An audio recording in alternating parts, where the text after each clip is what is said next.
काली अमीर देवरानी लाई दहेज में गाड़ी। गाड़ी लेबे घोड़ा लेबे हीरो होंडा, लगाओ चार डंडा दिमाग होई ठंडा, बताओ दूल्हे राजा दहेज लोगे कितना। पता नहीं ये बिहारन लुगाइया गा रही है या गाली दे रही है, मेरी तो कुछ समझ में नहीं आ रहा। ढोलकी के घर में उसके बेटे का तिलक चढ़ाया जा रहा था, जिसमें नगद, चैन, अंगूठी, घर के सामान के साथ एक महंगी कार भी थी। कार देखते ही कल्याणी अपनी छाती पीट लेती है। हाय मैं मर गई। अरे इस बिहारन ढोलकी के बेटे को लड़की वाले क्या देखकर इतनी महंगी कार दे रहे हैं, जबकि मेरा कार्तिक तो इतना अच्छा खासा लंबा चौड़ा दिखता है। फिर भी कमबख्त पंडित घर जोड़े राम बस भिखारी वाले रिश्ते लेकर आता है। अब तो ये ढोलकी कार में बैठेगी और मैं इसके सामने रिक्शे में बैठकर जाऊंगी, कितना बुरा लगेगा। कल्याणी ढोलकी के बेटे को दहेज में कार मिलती देखकर बहुत जल जाती है। तभी ढोलकी आकर उसे और जलाती है। क्यों कल्याणी बहिनी, कैसन लगी हमारे बेटवा की कार? अरे बड़ी सुंदर है। ढोलकी तेरी तो लॉटरी लग गई। मेरे बेटे के लिए भी ऐसा रिश्ता बताना जिसका पिता कार दे सके, लड़की चाहे कैसी भी हो चलेगी। अरे लोग तो सुंदर और सुशील बहू ढूंढते हैं, मगर तुम कार वाली बहू मांग रही हो। दिखावा बड़ी चीज है भैया। वैसे एक रिश्ता है हमारी नजर में ऐसा। अच्छा फिर बात चलाना, बस पार्टी पैसे वाली और अमीर होनी चाहिए, जो मुंह मांगा दहेज दे।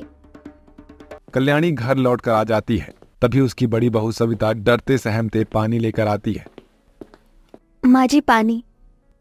कल्याणी उखड़े बर्ताव से बहू से बोलती है। रख दे, ला रख दे मेरे सर पर, अब देख क्या रही हो। कल्याणी को गुस्से में देखकर कुर्सी पर बैठे सास ससुर कहते हैं, अरे तुम्हें क्या हो गया है ये? कल्याणी क्यों बहू पर गुस्सा कर रही हो? गुस्सा नहीं करूं तो क्या, इस महारानी की आरती उतारूं? पता नहीं क्या देखकर तुम इस गरीब की बेटी को उठा लाए, जिसके कंजरे बाप से एक खोटा सिक्का भी दहेज में नहीं दिया गया।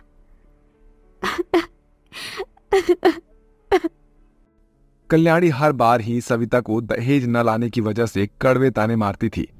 वो कभी उसकी अच्छाइयों को नहीं गिनती थी।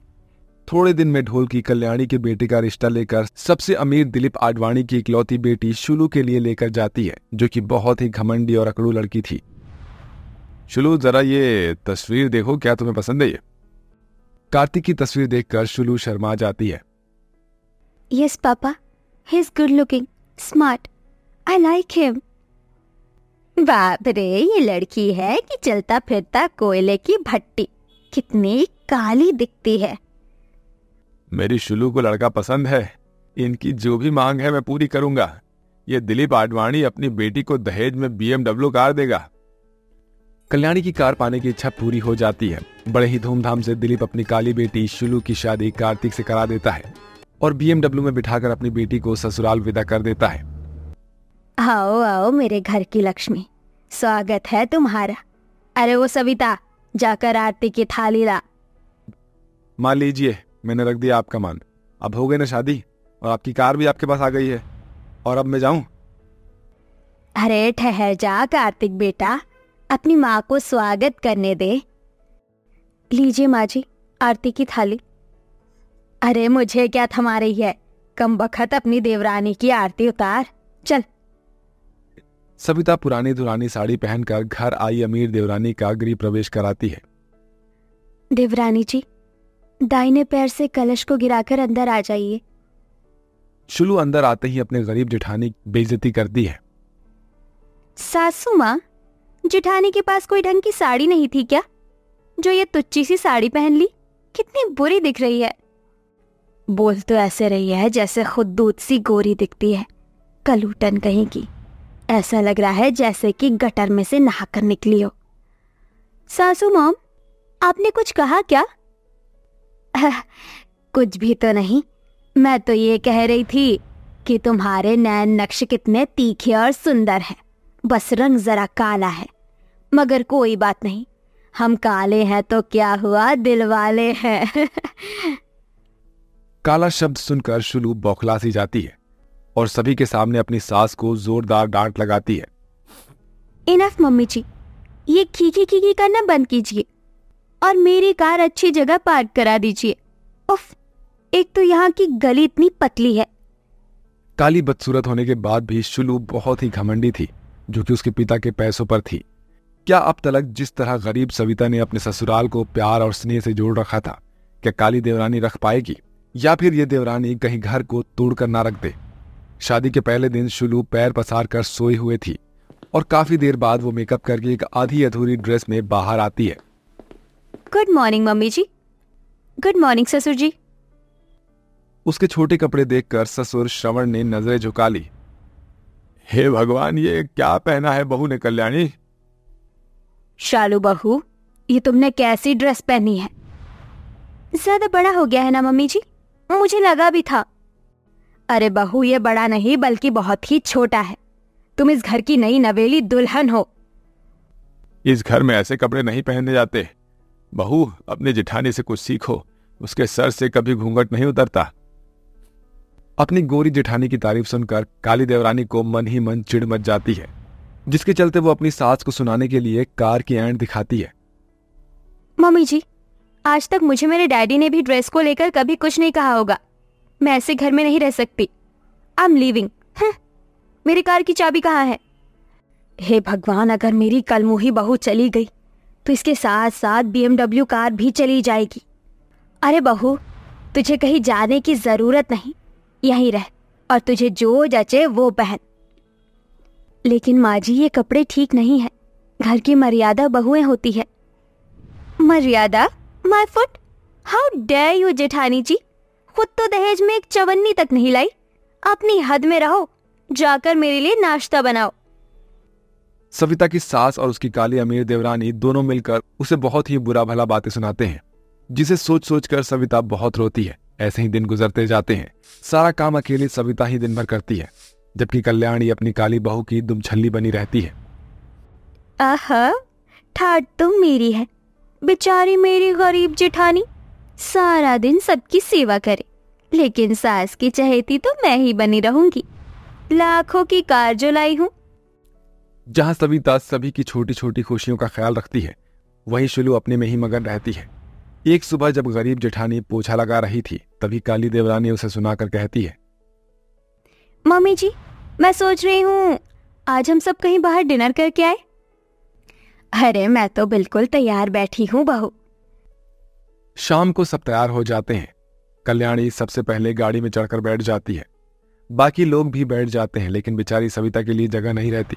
वो अनचाही मुस्कुराहट से पूछती है, देवरानी जी, मैं कहाँ बैठूं?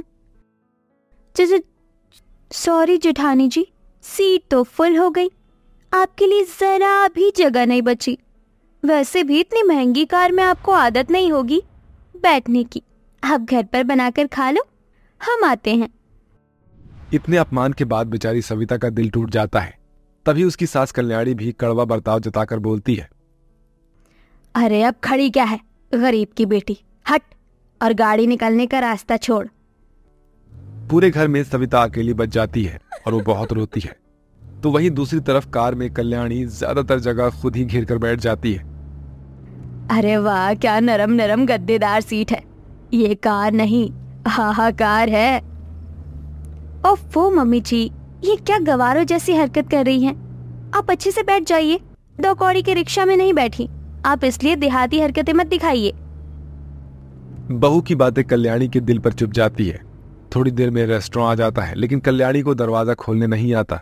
और जैसे ही कल्याणी दरवाजा खोलने के लिए हैंडल खींचती है, अरे खुल जा, खुलता क्यों नहीं ये? तभी हैंडल टूट जाता है, जिस पर गुस्से से भरे शुलू रेस्टोरेंट के बाहर ही अपनी सास पर चिल्ला पड़ती है। ये क्या किया आपने?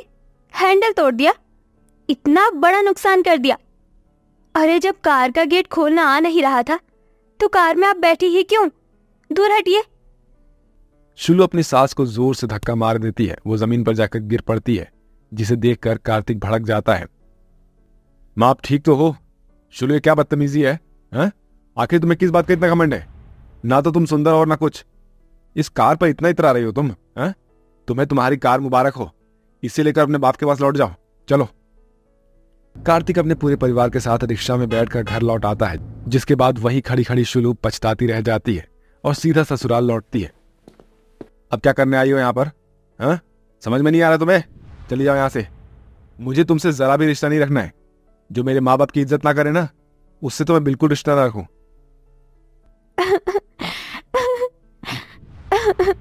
ऐसा मत कहो कार्तिक, आई एम सॉरी ना। देवर जी, देवरानी जी को माफ कर दीजिए। ऐसी छोटी मोटी गलतियां तो होती रहती है। इसका मतलब ये नहीं कि हम रिश्ता तोड़ दे। ऐसे रिश्ते खत्म नहीं करते। जेठानी जी, मैंने तो हमेशा आपको अपनी अमीरी और दौलत के दम पर नीचा दिखाया, फिर भी आप मेरे हक में बोल रही हैं। आप बहुत अच्छी हैं। शायद मेरे ही अंदर कूट कूट कर घमंड भरा हुआ था, लेकिन आज वो घमंड चूर चूर हो गया। उस दिन से शुलू घमंड करना छोड़कर अपनी जेठानी की तरह प्यार और नरमी भरे बर्ताव से सभी के साथ मिलजुल कर रहना सीख लेती है। और कल्याणी भी फिर कभी सविता को दहेज के लिए ताना नहीं देती, बल्कि बेटी बनाकर रखती है।